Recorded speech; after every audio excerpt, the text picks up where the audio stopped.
It is almost time to kick off the quarterfinals of the TELUS Canadian Championship between Forge FC and the five-time Canadian Championship winners, CF Montreal.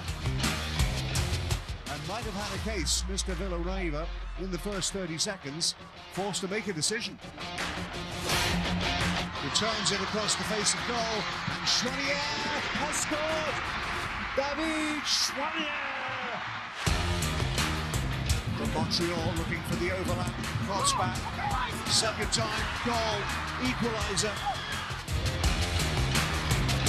Has a go, needed a really smart save from Beza. That was going in the corner, Jensen knows it. Referee says that'll do.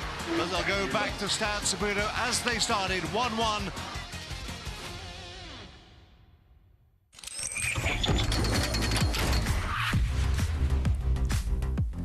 It's the rematch that was just simply destined to be. Forge FC versus CF Montreal. For the fourth straight year, these two sides go head-to-head in the Canadian Championship.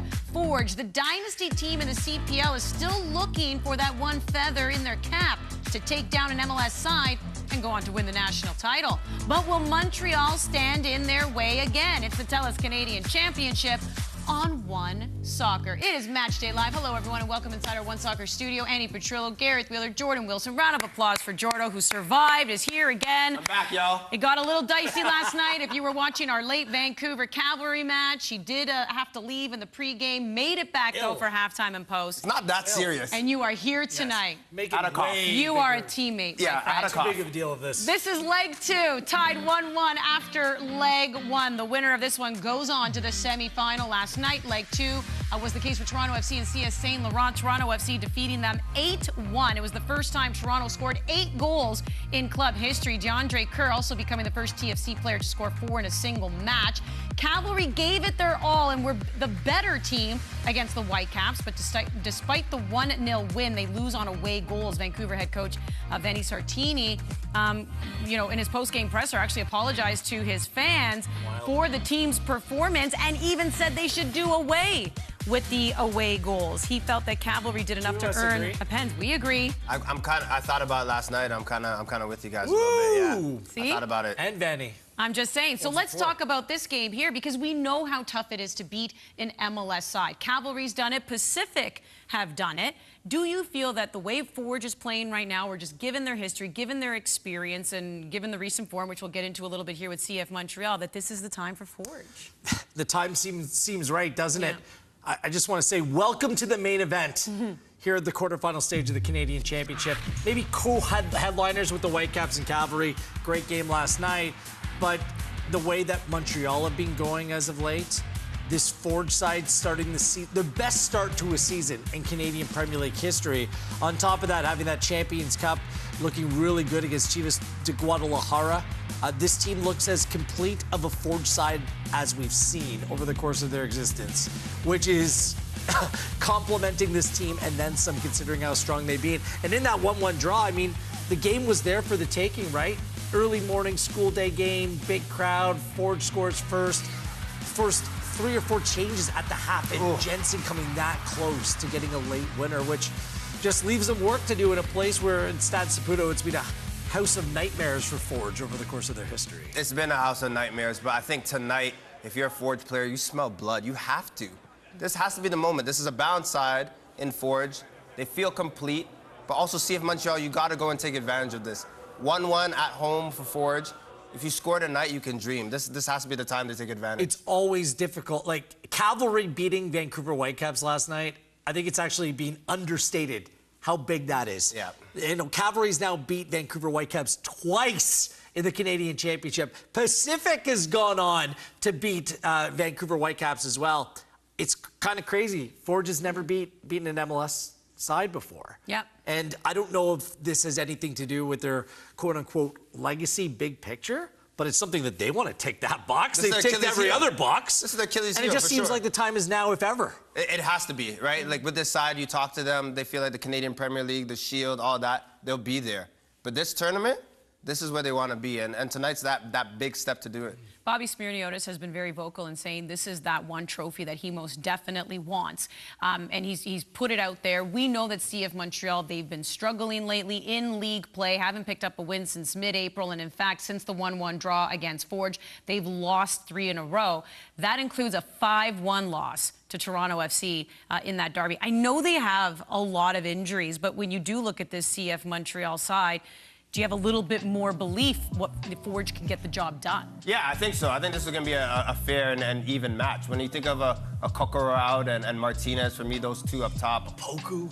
Like, the players that are injured right now, you have to think this is a wounded deer. This is time for you to take advantage, right? And if you're Forge, if you don't, you're going to think about this for years to come as a time you drop the ball and you miss the mark. Those are significant losses. A lot of those players, Andy, are attackers. Defensively, this team has been a mess over recent games. In their last 4 in Major League Soccer, they've given up 3 or more. Given up 5 in the 4-1 derby against Toronto FC on the weekend. And look, the goals that they conceded, the defending was porous. They need to get back on track. I understand there's been distractions off the field with sporting director Olivier Renard leaving.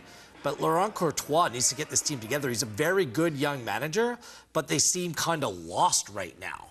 Like, you can't tell me that Mathieu Chouinier's contract negotiations and asking for a trade is enough to steer them this far off track. Because despite having this run of games away from home to start the season, I thought they played pretty well. I was really high on this team. I think they have a good group of players. They have a solid identity. But they look lost right now, which is something I never would have expected. I wonder if a new coach coming on board, as we take a look at their starting 11, just, the novelty of it all when they come out of the gates looking a bit better. But you're right, when it comes to the stories surrounding CF Montreal, it's kind of been a couple years in the making, things that we've been hearing off the pitch. Mathieu Choinière, I feel like, is just this year's kind of distraction along with some other things. But you can see this is what Laurent Courtois has decided to go with. But there is definitely a lot riding. If you're going to, even as much as we look at Forge, you got to think, being the MLS side, pressure is on CF Montreal. Joining us now on the show, CF Montreal head coach Laurent Courtois. And Laurent, it's been a tough month for your team. The results on the pitch, most recently against Toronto FC, the amount of injuries that you're dealing with. I'm wondering, behind closed doors, though, what has your message been to your players to try and get them back on track? That we need to keep keeping track of what we were looking for in terms of content and intentions and cohesion inside us, the players. Now the result hasn't been what we wanted, but they were for so different reasons. Obviously, the last 2 games were not something that, in terms of behaviors in individual defending and mentality, are far from what we agreed and we showed that we were doing differently. So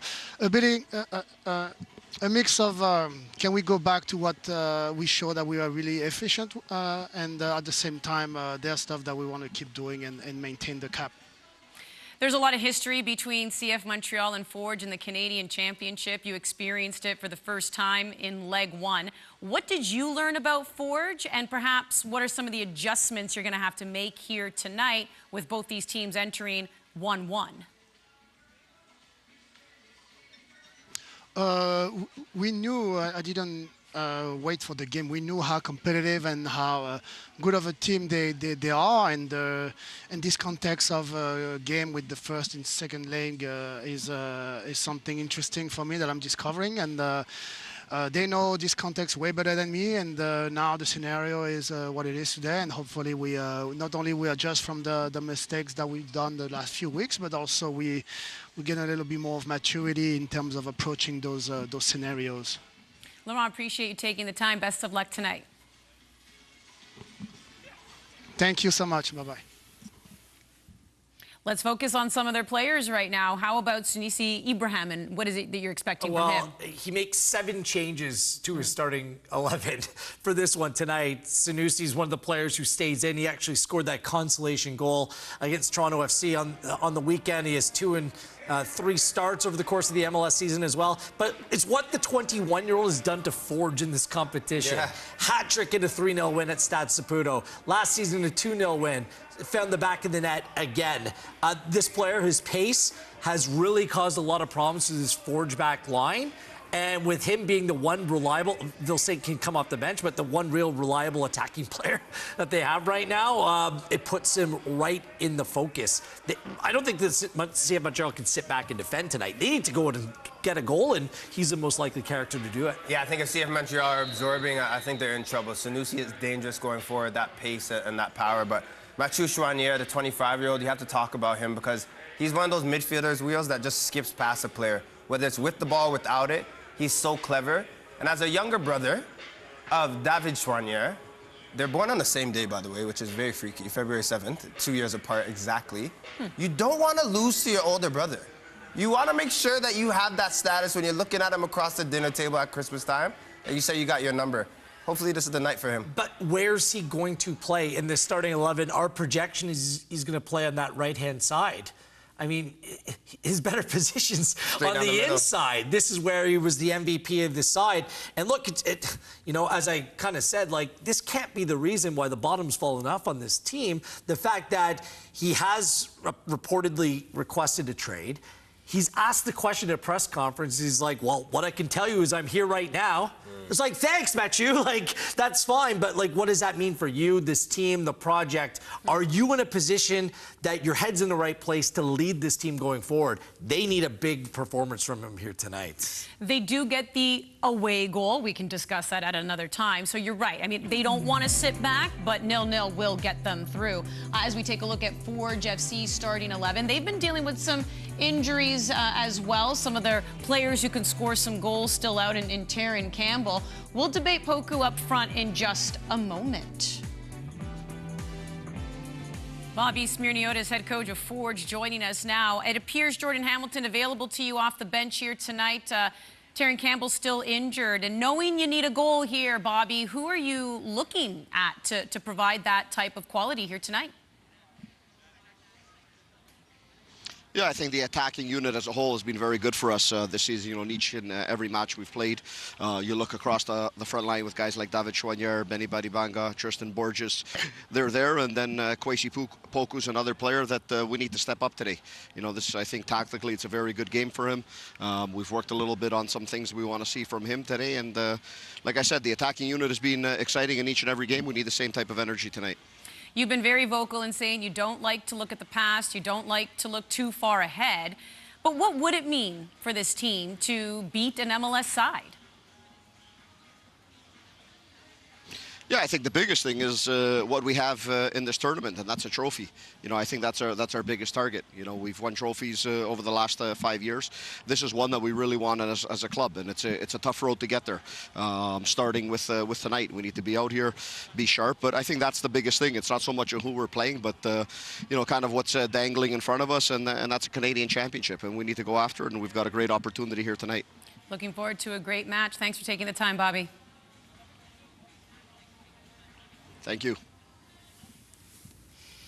Let's debate Poku up front. There's a yay, there's a nay. State your cases. You want to go first? Yeah, go ahead. I like it because Kwesi Poku, 21-year-old, has played the 10. He's attacking-minded. He has pace. He has the energy. Is this an ideal formation to play? No. Obviously, you play Taron Campbell, Jay Hams, Jordan Hamilton if he was ready and fresh. But you need someone to stretch the line and be vertical and keep them busy. Poku's that guy. He can be that guy. This could be his day. I worry because he's playing out of position what that means for him and the team tonight, to be honest with you. I'd hate the fact that they haven't been able to replace or have elected not to replace Woobens Pacius, that could cost him here. Fair. Because Poku, every time I see him play, he just screams to be a wide player. That's where he prefers, playing off that left-hand side. So what does that mean when you're playing against the back three? Like, George Campbell's an excellent defender for me, for CF Montreal. How do you exploit a back three? Well, you get them moving. You try to fill those holes in between the gaps. He had other options. He could have played Jensen in the midfield. He could have brought in Oluwabi Belawu, pushed up Ashniote Janssen, played a false nine, played two up top. But instead, the way that we believe he's going to play is Poku leading the line. He can get bodied, muscled. He's not a big guy, Jordan. I need to see how he's going to be used, because this is a big risk for me that Bobby's taking. It is a risk, and I think to bolster the midfield and add another midfielder, I think Bobby Smirniotis is thinking, I need someone to go and stretch. I need someone to be up there. You ask Kwesi Poku, he thinks he's a number 9 or a 10. He thinks he could be an attacking player. Tonight's the night to show it. Hutt doesn't have a goal or a goal intervention this season. Okay, he played 6 minutes against Montreal last time. Now he's leading the line in a position that he doesn't play. It's risky for me. It is risky. This is where I also wonder what's been going on in training. Bobby's clearly seen something. He has them there. They need the goals here tonight if they want to move on to the semifinal. And of course, it's all about ticking boxes here. The Forge was accomplished a lot, beat that MLS side, keep their dream alive of winning the national title, which, by the way, they were in the final in that whole COVID year against Toronto FC, coming that close and losing out to TFC.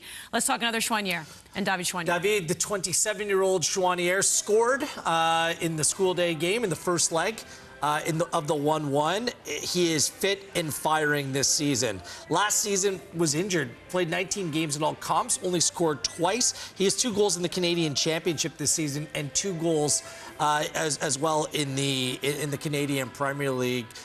He has hit his stride. He told us before last season he wanted the 10-goal mark. I think he's going to blow past it this season if he can stay healthy. He's the player for me that can play wide and stretch things out a little bit more for Forge tonight and really cause some problems across the Montreal back line. And dare I say it quickly, there's some retribution and revenge going against CF Montreal. You want to go and stick it to the club that you've left, and hopefully you can do that. And the club that's messing with your brother as well. This is a time for the Choinières. Okay. Well, you know what? I mean, they obviously want to stick it to CF Montreal because of the history. I mentioned this is the 4th straight year in the Canadian Championship they've met. The previous 3 times Montreal has dispatched Forge FC. We will relive those moments when we return here. It's the TELUS Canadian Championship, leg 2 of the quarterfinal on One Soccer.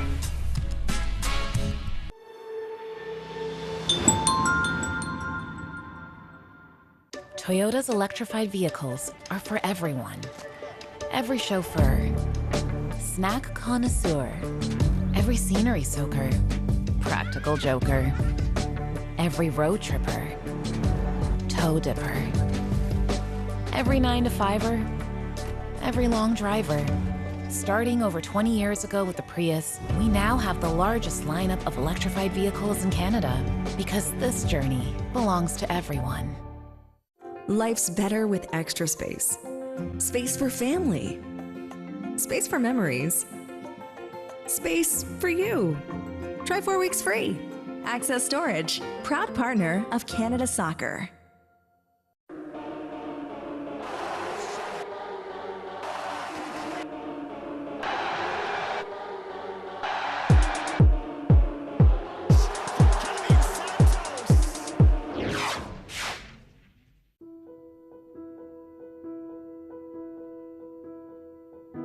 To play. It's something that's in us from the very beginning, and something we take with us on every step of the journey. When we have no words, it gives us a way to speak. When we are still finding our way in the world, it gives us somewhere to belong. And no matter who we are or where we come from, it gives us the right to dream. Christine Sinclair as she scores at her 5th World Cup. Alfonso Davies! It's time to celebrate the game we love. It's time to play.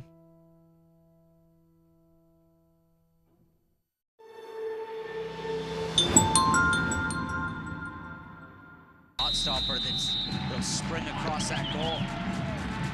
No goals after 90 minutes, so for just the 2nd time in Forge's history, they are headed to a penalty shootout. Misses high and misses wide. Breza was beat, but Babuli couldn't put it on target. This penalty to make it 1-0, and he does. It's Bjorn Janssen. Right-footed penalty, he puts it off the crossbar. A little bit of mind games. Up he comes, a right-footed strike, and he scores! Waterman to extend. Henry gets a piece again, but misses. This is for our national championship, a spot in the final. Henry stopped by Breza. Sebastian Breza. Montreal can go to the final, and they're headed there. He makes the saves he needed to make and is the only keeper to score. Agony for Tristan Henry. Of course, they want to advance. Of course, they want to set up that match with Toronto FC, but they also want to return to their winning ways. Splits the seam. Montreal are in. Henry goes down, but he's beat clean. It's a lovely finish from Sunisi Ibrahim inside of 15 minutes of play. Good ball in for Kamara. First time unselfish if the flag comes up, which it likely should have on the first angle. It's been better, it's been more aggressive from Forge, but now they have to defend a set piece. Line drive in, Ibrahim! It's a hat trick! It's tight, but they've been strong, and it was always one that they expected to win. It's one that they did win. Wilfred Nancy and company. Montreal, Quebec is where we begin this magical midweek night with only 4 sides remaining in the hunt for the Voyageurs Cup. Ariel Lassiter cuts onto his right foot, now touch towards the middle, low strike, balls around, and beats Tristan Henry. The attacking midfielder Noah Jensen to see if he can help create an equalizer. Mandrakar James can't clear. Ibrahim! CF Montreal have done it. And a second consecutive year, and for the third time, they prevail past Forge in the Canadian Championship. And will compete for a one-match winner-take-all for the Voyageurs Cup. Well, that just shows you 2 of the 3 games that they played previous to this year in the Canadian Championship. CF Montreal taking care of business against Forge. That was run right in the middle, where it went the distance in the PKs, where the goalkeepers got involved. And then, as you had already alluded to, Ibrahim just seems to be the Forge FC killer. How difficult is it for a CPL side to beat an MLS team? Exceptionally, and that's once again moments like last night, Cavalry beating Vancouver needs to drive home the fact that these 3 MLS clubs in this competition have an advantage, significant advantage over their fellow Canadian clubs in the Canadian Premier League and beyond that. Like Tommy Wheeldon Jr. alluded to it last night, there's 20 million reasons why the gap is so big. It's not just that, it's the money that's allocated to coaching staffs, facilities, everyone involved with the club setup. These Canadian clubs have had a significant head start over their Canadian Premier League brethren here. So there is a significant gap. The hope is when the Canadian Premier League continues to grow, expand, build its popularity, that some of those gaps can be bridged to a certain degree. But MLS is a big league. It's significant. So I just feel like this is a Canadian soccer story. Everything is always a struggle for players, for coaches, for executives to get notoriety, get their due in an international sport like the game of football. It's always difficult. So a Canadian league team, a team playing from a Canadian league, playing a team from an American league, there's going to be a gap. So how much credit do you give these CPL coaches doing what they do? Not just, in the Canadian Championship, which again, impressive. Cavalry being able to beat Vancouver. They've done it before, and then not just last night, but in 2019, beating them outright to move on. Pacific, of course, winning outright to move on. But in general, given what the facilities and the money and everything, just how much credit do you give them for what they're able to do? All I can give. They deserve that, because I think you have to adapt in these matches but still stay true to your principles. And that's very difficult to do for 90 minutes, for 2 legs, because you have a certain style and way that you want to play, but you have to go adapt to players that are better, faster, stronger. But you can't go and say, hey, we're going to put 11 behind the ball. You still want to play Calvary type of way. You still want to play Pacific or Forge, wherever it might be. So the way that these coaches are able to get the most out of their players, I think is tremendous. That's what bothers me about when we're talking about the national team head coach and Canadian coaches are being diminished, or coaches that manage in the Canadian Premier League. It's honestly harder to work within that structure than it is to work with top players on a regular basis. Yeah. Well, give them some respect. Yeah, I know. And you know what? Forge wants that respect this year. There's a real belief that this is the year they can do it. CF Montreal, though, has shown their pedigree in the past, and they've been able to get the job done. The fans know it. They're out in attendance. So we're just moments away from kickoff. We'll give our final thoughts before we finally get our answer.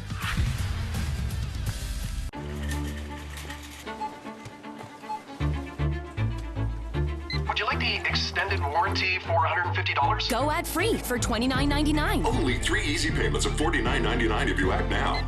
We make thousands of financial decisions every day. Each one affects bigger decisions tomorrow. Stay on top of it all with the CIBC Smart Account.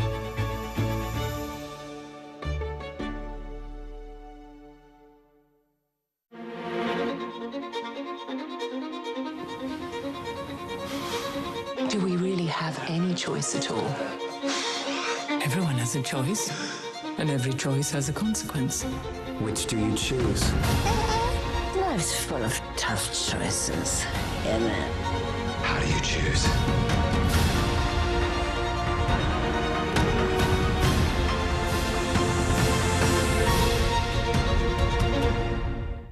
Life's better with extra space. Space for family. Space for memories. Space for you. Try 4 weeks free. Access Storage, proud partner of Canada Soccer. Gatorade, with electrolytes to help replenish what's lost in sweat, carbs to help fuel your working muscles, and fluids to help you hydrate. Scientifically formulated so you never stop competing. I do this for my town, my time, my time. None of you people can tell me to stop. Rehydrate, replenish, refuel. Gatorade. How do you go from the best to the ultimate without breaking the bank? You choose the big, bold, ultimate taste of Ultimate Chicken Sausages and Hot Dogs. Choose ultimate taste and value, only from Maple Lodge Farms. Next week will be the final quarterfinal match in the Canadian Championship Leg 2. It will be Pacific and Atletico. And at halftime, we're going to have the semi-final draw live. That's because these teams get reseeded heading into the semi-final of the TELUS Canadian Championship for 2024. So excited for that next week. What are we expecting here tonight? How do you want Forge to come out and pull off something they haven't been able to do yet? I think be patient. I think they have the squad to do it. Even in the first leg, they took their time. They captured that moment. Obviously, Charnier scoring. But they looked like a team that was comfortable in that moment. I think that's the way to do it tonight. Be eager, but still also be relaxed in the same way. Vancouver didn't look settled last night playing against Cavalry. Take some big swings early. Honestly, this CF Montreal team seems fragile to me right now. Go in and test them. 7 changes to their 11. We'll see what Forge is going to take guts and mentality tonight from them. Well, the leg 1, the score was 1-1, so it still feels like tonight is anybody's game. CF Montreal, Forge FC, leg 2, quarterfinal of the Can Champ. Kickoff is next here on One Soccer.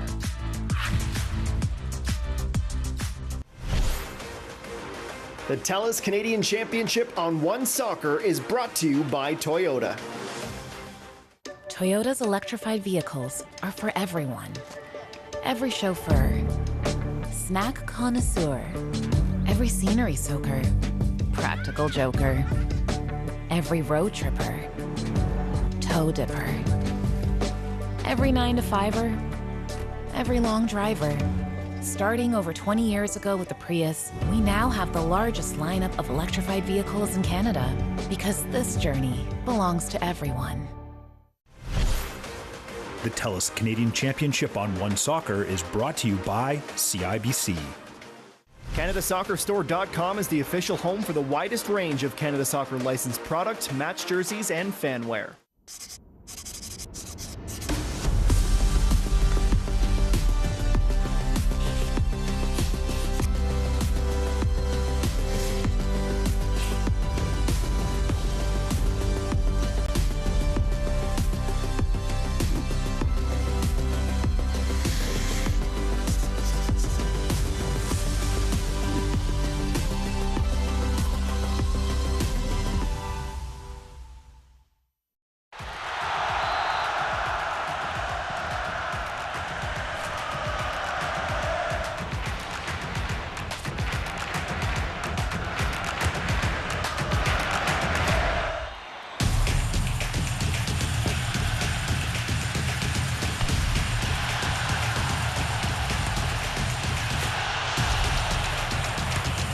From the edge of your seat or up on your feet, let them hear you cheer. The TELUS Canadian Championship on One Soccer is brought to you by Allstate.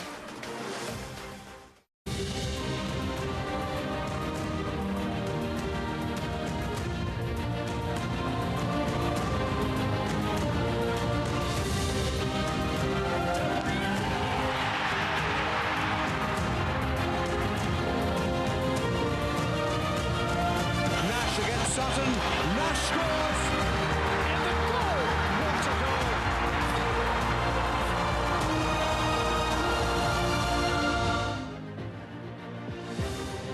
At Stade Saputo in Montreal, CF Montreal and Forge take to the pitch in the third quarterfinal second leg fixture in the 2024 TELUS Canadian Championship. It is a place where CF Montreal